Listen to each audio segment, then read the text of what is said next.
ស្ដីពុកម៉ែបងប្អូនប្រិយមិត្តជាទីគោរពសូមស្វាគមន៍មកកាន់ Channel ក្រុមប្រាប់ឆ្នោតយួនរបស់ Admin ថ្ងៃនេះ Admin មានលេខតម្រុយល្អៗរបស់ឆ្នោតយួនសម្រាប់យកមកចែកជូនពុកម៉ែបងប្អូននៅថ្ងៃទី25 ខែ 12 ឆ្នាំ 2025 នេះ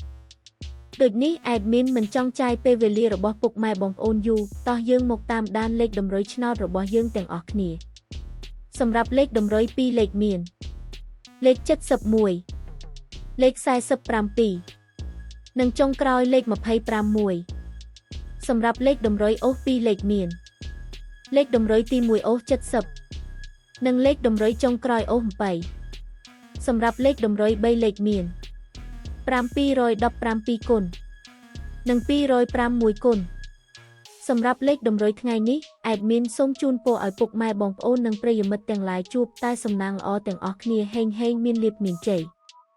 ជាចុងក្រោយសូមកុំភ្លេចជួយចុច Subscribe និង Comment ហើយដាក់សញ្ញារូបកណ្ដឹងដើម្បីជាការផ្ដល់កម្លាំងចិត្តមកកាន់ Admin ជាពិសេសងាយស្រួលតាមដានវីដេអូថ្មីៗនិងលេខតម្រុយល្អៗជាប្រចាំថ្ងៃជាមួយ Admin សូមគោរពលាពុកម៉ែបងប្អូនពី Admin ក្រុមប្រាប់ឆ្នោតយួនសូមសំណាងល្អទាំងអស់គ្នាសូមអរគុណ